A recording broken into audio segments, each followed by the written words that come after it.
প্রথম কাজ হচ্ছে কি, আমরা ভিত্তি কখনো চেঞ্জ করতে পারবো না, তাহলে কিন্তু ভিত্তির সাথে এখানে মিলাতে হবে।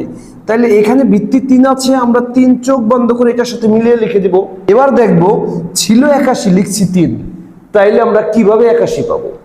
3-এর উপরে যদি পাওয়ার 4 দেই, 4টা 3 গুণ করি, তাহলে কিন্তু 81 হয়। কিন্তু আমরা সেটা কিভাবে বুঝবো?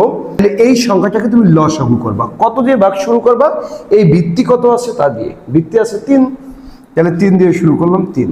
তাহলে 81-কে 3 দিয়ে ভাগ করলে হচ্ছে 27, 27-কে দেখো 3 দিয়ে ভাগ করলে হচ্ছে 9, 9-কে 3 দিয়ে ভাগ করলে হচ্ছে 3। তাহলে কয়টা 3 হলো? 4টা 3, তার মানে 3 পাওয়ার 4। দেখছো, 3 পাওয়ার 4।